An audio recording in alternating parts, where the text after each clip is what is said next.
First Samuel chapter 1 verse 11.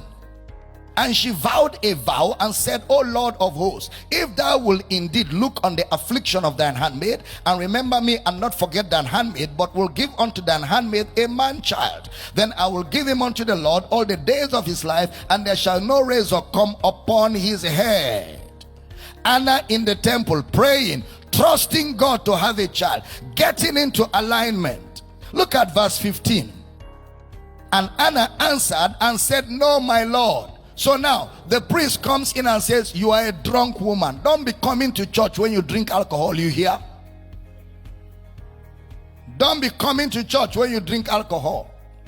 You are a drunk woman. And that was a statement that lacked discretion.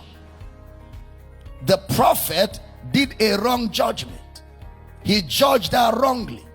And it is natural for every leader to judge you wrongly. Sometimes, not all the times. No leader ever gets it correct all the time. There are such times when your leader will give you a wrong judgment. And let me tell you something. When a leader judges you wrong, it is a test of your character.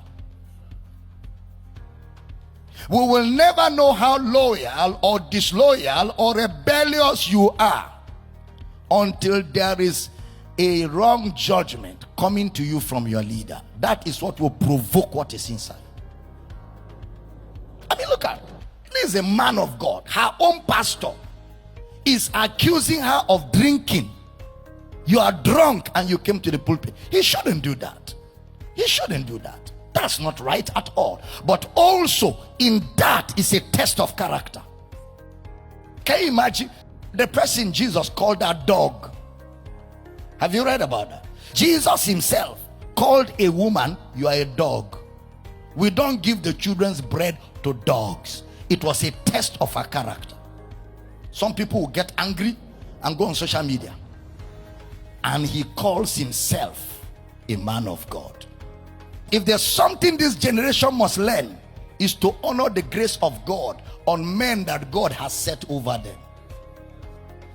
Because this generation, social media, has caused too much disrespect. We live in very, very perilous times. Very perilous times. People just talk anyhow. Just behave anyhow.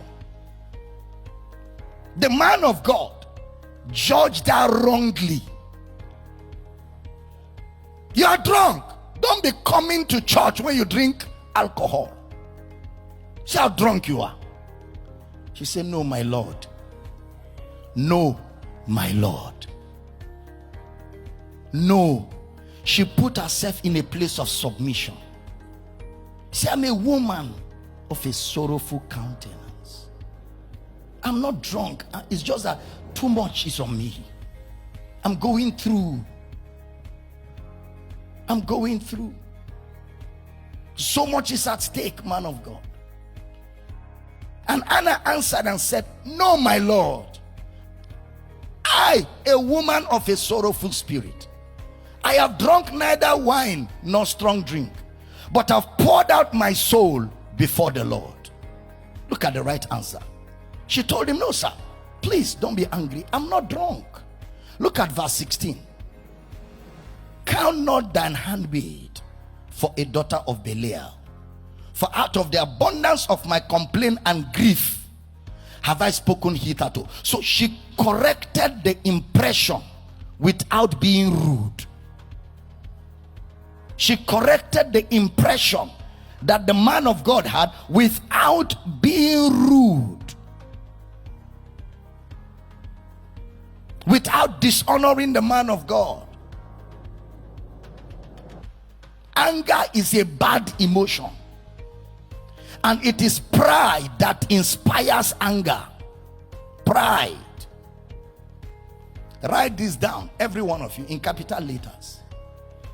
There is no excuse for bad behavior. Write it in capital letters.